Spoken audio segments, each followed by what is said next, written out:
The LTO has kicked off its information drive for the new car seat law. This after transportation officials agreed to defer the full implementation of the new measure. In an interview with Radio 5, LTO Law Enforcement Service Deputy Director Bob Valera said the focus for now was to take a softer approach geared towards information dissemination. This means authorities won't be apprehending or penalizing violators for now. May consultant sila from other countries na nag-implement na sa batas na ito. Nag-recommend sila na for the first 6 months, yun din ginawa nila sa bansa nila. Yung soft approach na sinasabi nila, i-inform mo lang yung public about this. Kasi ito bagong batas, for compliance later on. Tapos sabi after 6 months, then you can go into, sabi niya, yung strong enforcement na. Meanwhile, House Committee on Transportation Chairman Edgar Sarmiento thanked the LTO for deferring strict enforcement of the law. He says the government should learn its lesson and always introduce new measures with information dissemination. Sarmiento says involved agencies can use this time to polish their proposed implementation of the law. No, habang hindi pa natin talaga na-implement, pwede naman natin tirahin to sa IRR. In compliance po rito sa United Nations dahil nga po sa kadami ng aksidente, kaya po naipasa itong batas. Maganda naman yung intention. Ang number one consideration ko talaga sa ngayon, itong pandemic na nagkaroon talaga ng napakalaking economic implications sa buong tao.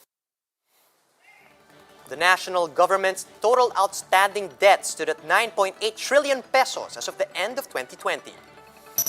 That's a decline of 3.3% from the end of November level, primarily due to net redemptions of domestic loans.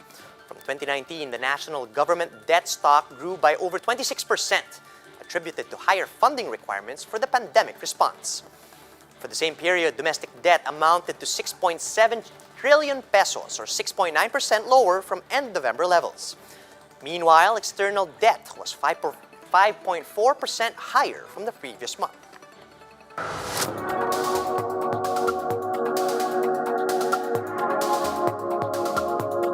Alphabet and Google say they're investing ahead of revenue. The company's cloud business reported an operating loss of $1.2 billion in the fourth quarter.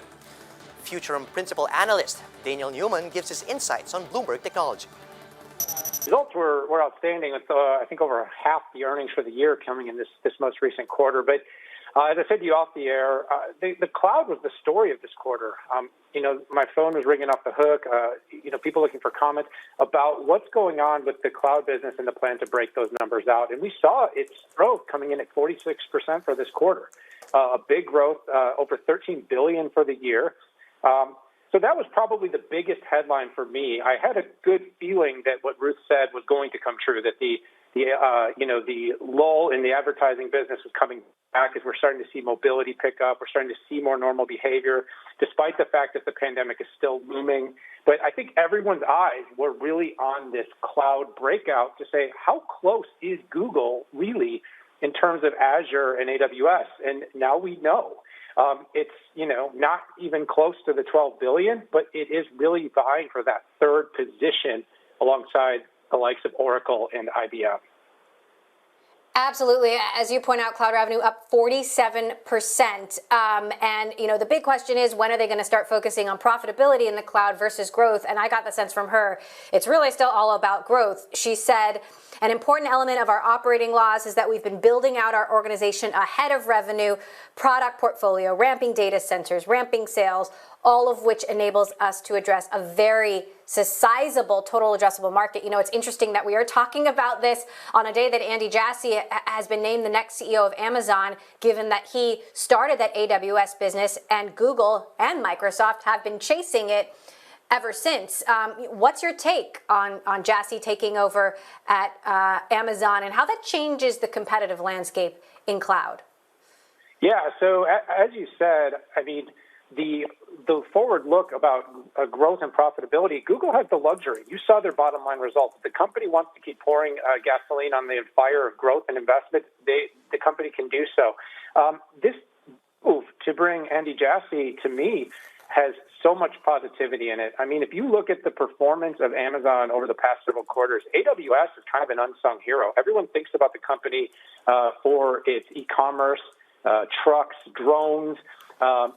disrupted Whole Foods, but realistically, AWS has been delivering significantly to the bottom line of that company, propping up those earnings per share, as we saw, almost a 2x for this quarter. So while the growth for AWS has come down to, about 28% this quarter, we're still looking at over $12 billion on a quarter basis. And Andy Jassy has continuously been behind this philosophy, Emily, of saying we're going to meet the customers where they are. That's been growth of data centers, new products, expanding the portfolio, expanding into software and larger platform investments beyond its infrastructure. So there's a lot to be encouraged by. Of course, I think Bezos is going to have a significant influence on this company for a long time. I think Jassy has really earned this opportunity, and I'm really excited to see this transition, to see can Amazon be a CEO-led company beyond its founder, which is something a lot of companies have to face at some point, and some do really well and others do not.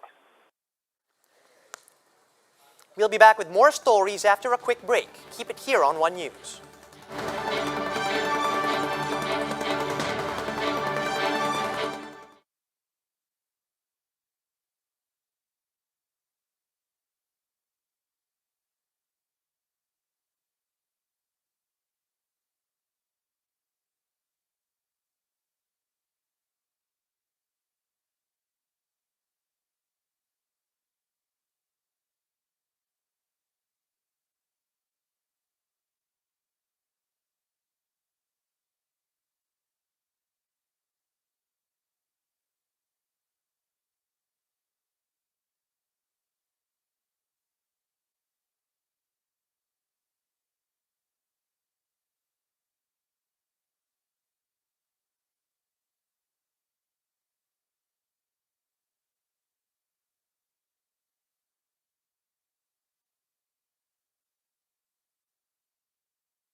You're still watching One News Now. I'm Charles Lejano.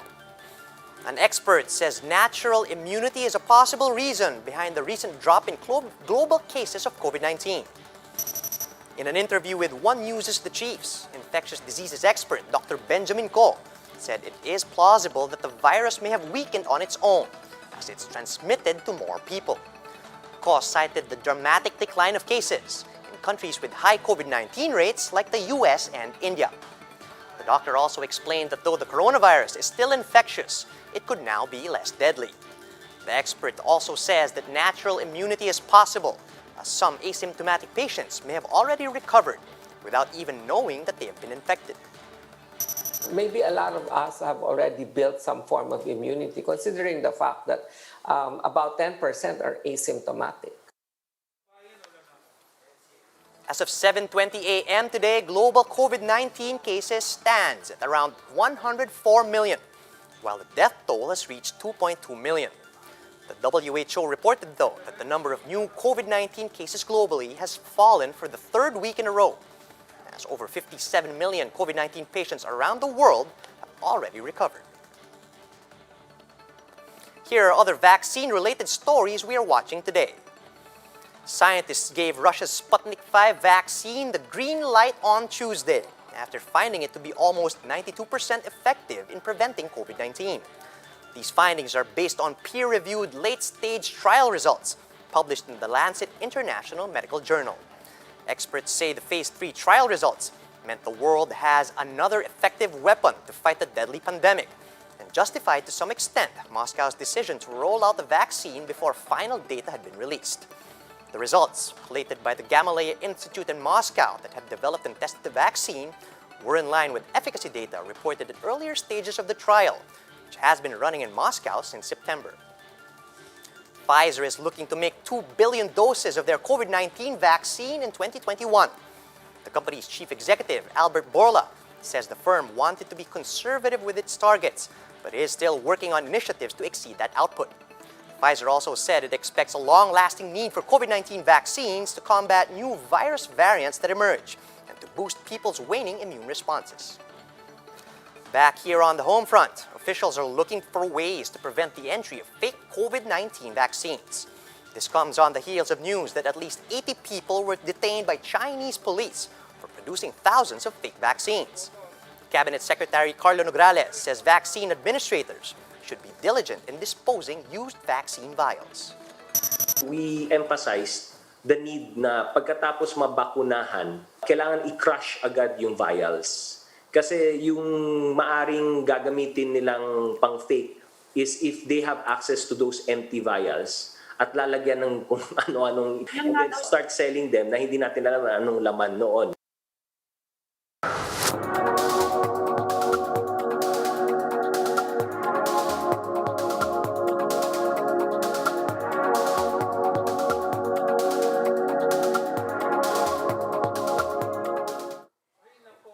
Total vaccinations have officially surpassed the total number of cases in the U.S.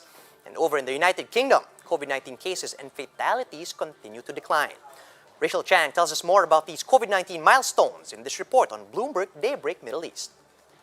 Yeah, that's right. We're beginning to see, how quickly those two countries moved on the vaccines is starting to pay off. Like you said, a positive milestone for once in the U.S. 26.5 million Americans have received one or both doses, and the U.S. is giving out shots at a faster rate than any country in the world. Besides that, the U.K. also in that vanguard of countries right at the forefront of this. Israel, the U.K., the UAE, the U.S. These are all places where there are now more vaccinations than cases. And in the UK, we saw the Prime Minister say that they're starting to see signs of infection rates flattening out. But, overall, that level is still very, very high. The outbreak is nowhere near controlled, and there's still some time to go.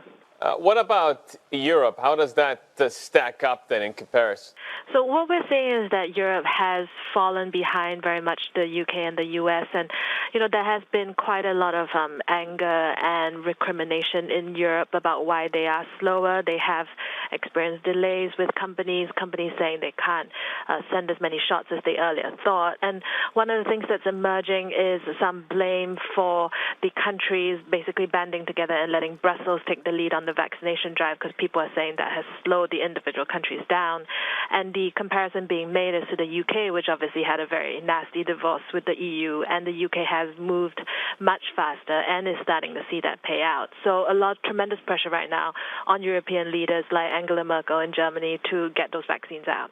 Economists were quite excited to see that Asia is kind of leading the way in terms of the recovery, kind of under the principle first in, first out. Is that picture getting confirmed by the vaccination numbers we're seeing? Well, we're definitely seeing Asia in a much better shape than the rest of the world. In most places in Asia, you're talking about China, Taiwan, New Zealand.